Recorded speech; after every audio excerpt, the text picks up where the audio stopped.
Bulldozer मौत का bulldozer बन गया है। दुर्भाग्य से इस बुलडोजर संस्कृति पे बहुत सारे लोग खुश होते हैं। जब बुलडोजर किसी पे चलता है तो जश्न मनाया जाता है। मुझे याद है 2022 के चुनाव में बाकायदा योगी आदित्यनाथ जी को बाबा बुलडोजर कहा जा रहा था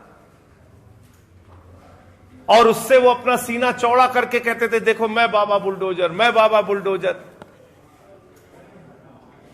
मैं ये कहना चाहता हूं, आदित्यनाथ जी का ये बुलडोजर उत्तर प्रदेश में मौत का बुलडोजर बन गया है। और कानपुर देहात में जो घटना हुई, उस घटना की कल्पना आप हिंदुस्तान में नहीं कर सकते। वो घटना तालिबान में तो संभव है, हिंदुस्तान में संभव नहीं।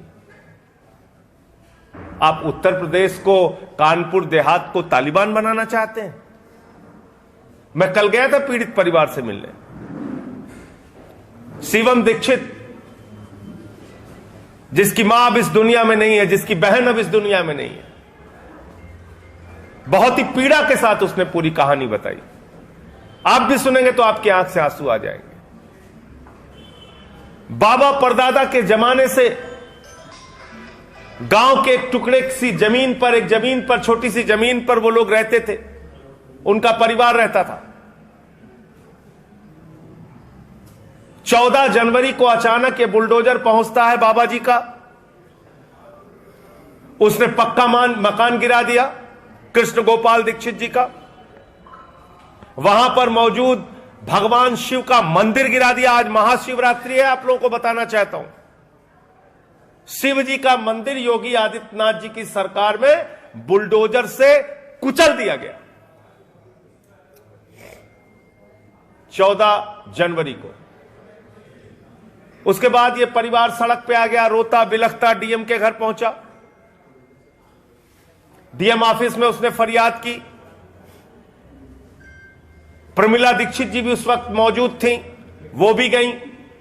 घर के जानवर लेके गए, बोले हम कहां रहेंगे साहब, कोई तो जगह दीजिए, हमारा घर गिरा दिया गया, छोटा सा कोई मकान बना के दीजिए। एक तरफ तो देश के प्रधानमंत्री और भारतीय जनता पार्टी के लोग कहते हैं 2022 तक पूरे देश में सबको पक्का मकान मिल जाएगा। 22 तो बीत गया, पक्का मकान छोड़िए, जो है वो भी कुचल रहे हैं।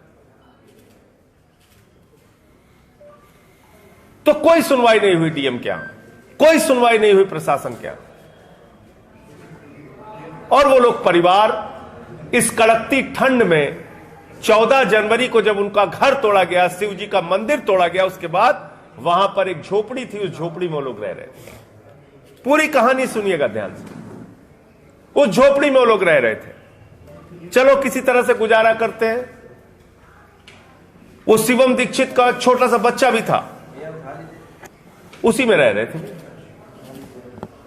अचानक फिर 13 फरवरी को यह बुलडोजर पहुंचता है, भारी पुलिस बल के साथ पहुंचता है, जैसे किसी माफिया पे कार्रवाई करनी हो, आतंकवादी पे कार्रवाई करनी हो, किसी का इनकाउंटर करना हो, ऐसी तैयारी से पहुंचता है।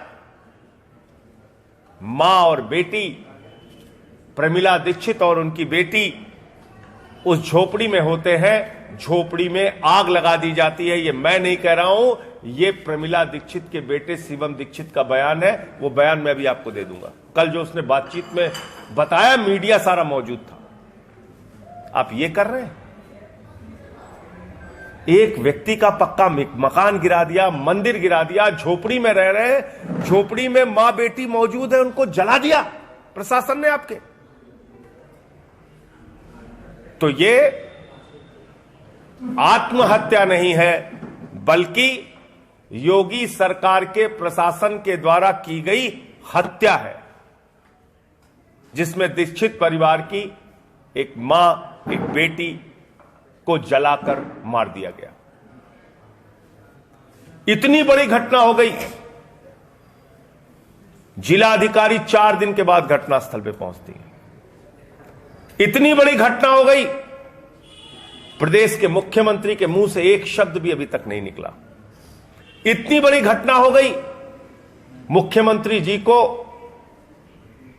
दुनिया भर के कार्यक्रमों में समय देने की फुर्सत है, उस पीड़ित परिवार से मिलने के लिए 2 मिनट की फुर्सत नहीं है।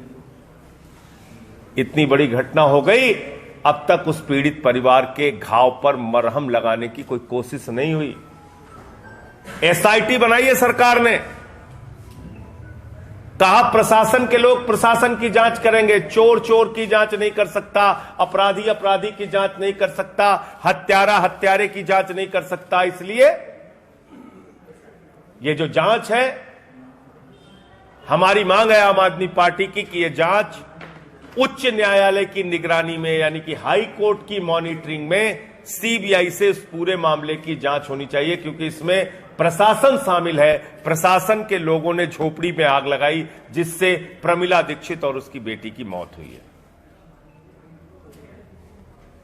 यह नृशंस हत्या का मामला है। और इसके साथ साथ आज वो परिवार जो सड़क पर आ गया है, उसको पक्का मकान बनाकर दिया जाए, 1 करोड़ रुपए का मुआवजा दिया जाए और दोनों बेटों को सरकारी नौकरी दी जाए। ये मांग है हम लोगों की। लेकिन इससे बड़ी बात यह है जो उस बेटे ने कही कि हमें अपनी मां की मौत के लिए जिम्मेदार, बहन की मौत के लिए जिम्मेदार अपराधियों के लिए फांसी की सजा चाहिए, जल्द से जल्द कार्रवाई चाहिए। यह तभी संभव है जब हाई कोर्ट की निगरानी में यह पूरी जांच हो पाएगी। और बुलडोजर यही नहीं रुक रहा, याद रखिएगा आप। ऐसा नहीं कि ये दीक्षित परिवार पे कार्रवाई करके ही शांत हो गया बुलडोजर, नहीं। सीतापुर में, हरदोई में कैंसर पीड़ित की चक्की पे बुलडोजर चल गया। वर्मा जी की चक्की को कुचल के रौंद दिया गया। तो याद रखिए, ये बुलडोजर किसी का सगा नहीं है। ब्राह्मण हो, वर्मा हो, पिछड़ा हो, सवर्ण हो, दलित हो, किसी का सगा नहीं है। और अब तो बाबा जी की पूरी तैयारी है उत्तर प्रदेश के गांव-गांव में बुलडोजर चलाने की। 2 रुपए स्क्वायर मीटर अडानी को हजारों एकड़ जमीन गुजरात में दी जाती है। भाजपाइयों बताओ, उसकी जमीन पे बुलडोजर क्यों नहीं चलता? सैकड़ों एकड़ जमीन उसको तुमने हरियाणा में दे रखी है। बताओ, उत्तर प्रदेश के अंदर तुम्हारे मंत्रियों, तुम्हारे अधिकारियों के जमीन पर कब्जे के खुलासे मैंने इसी कमरे में प्रेस कॉन्फ्रेंस करके एक नहीं कई बार किए, सतीश दुबे से लेके और तमाम। बताओ कितने बुलडोजर उनकी जमीनों पे चले। अभी एक मंत्री का हवाला निकला है, 72 प्लाट उसके नाम पर है। कितने बुलडोजर चले? कितने बीजेपी के नेताओं के जमीन और उनके मकानों पे बुलडोजर चल रहे हैं? कितने उत्तर प्रदेश के अधिकारियों के मकानों और जमीनों पे बुलडोजर चल रहे हैं? बताओ। ये तुम्हारा बुलडोजर सिर्फ गरीब की झोपड़ी उजाड़ने के लिए, सिर्फ गरीब की दुकान उजाड़ने के लिए, सिर्फ उसका मकान और मंदिर तोड़ने के लिए। इसलिए इस बुलडोजर के खिलाफ आम आदमी पार्टी पूरे उत्तर प्रदेश में आंदोलन करेगी। और इसके पहले चरण के रूप में आज यहीं इस कार्यालय में हम लोग योगी आदित्यनाथ सरकार के खिलाफ बुलडोजर आहुति यज्ञ करेंगे, जिसमें एक कृत्रिम बुलडोजर है जिसको जलाने का काम करेंगे और ये संकेत देने का काम करेंगे कि हम अब इस बुलडोजर के, इस मौत के बुलडोजर के खिलाफ खड़े हैं। इसको उत्तर प्रदेश में गरीब की झोपड़ी पर, उसके सीने पर, उसकी छाती पर चलने नहीं देंगे। और कल उत्तर प्रदेश के सभी जिलों के अंदर, क्योंकि लखनऊ में आज हो रहा है, इसके बाद बाकी जो जिले हैं उन सभी जिलों में बुलडोजर आहुति यज्ञ कल उत्तर प्रदेश के सभी जिलों में होगा। बुलडोजर बर्दाश्त नहीं है, यह मौत का बुलडोजर है, इसको बंद करना ही होगा। और इस पर खुशी और जश्न मनाने वाले लोगों से मैं कहना चाहूंगा, जाकर मिलो प्रमिला दीक्षित के परिवार से, जाकर मिलो उस कृष्ण गोपाल दीक्षित से जिसका चेहरा झुलस गया है। यह चेहरा कृष्ण गोपाल दीक्षित का नहीं झुलसा है मित्रों, यह चेहरा झुलसा है उत्तर प्रदेश के गरीब का, उत्तर प्रदेश के मजबूर लोगों का, उत्तर प्रदेश के किसान और मजदूर का। यह चेहरा झुलसा है आदित्यनाथ की इस तानाशाही और अत्याचारपूर्ण सरकार का। कहीं पर हाथी लोगों को कुचल रहा है, कहीं पर बुलडोजर लोगों को कुचल रहा है। सत्ता के मद में भारतीय जनता पार्टी पागल हो चुकी है और इसीलिए उनका बुलडोजर किसी को भी रौंद देता है, किसी के ऊपर भी चल जा रहा है। और मैं इसको फिर कहूंगा कि ऐसी घटना आप सिर्फ तालिबान में उम्मीद कर सकते हैं। उत्तर प्रदेश और योगी जी के राज में अगर ऐसी घटना हो रही है तो ये बहुत ही शर्म की बात है। और वैसे भी तालिबान से प्रेम भाजपा का जाहिर हो ही चुका है। आप लोगों को पता ही होगा, बजट में करोड़ों रुपए तालिबान को दिया है। 42,000 करोड़ रुपए अडानी की कंपनी में आया। ये काला धन क्यों आ रहा है? भारतीय जनता पार्टी राष्ट्र की एकता और अखंडता के लिए सबसे बड़ा खतरा बन चुकी है।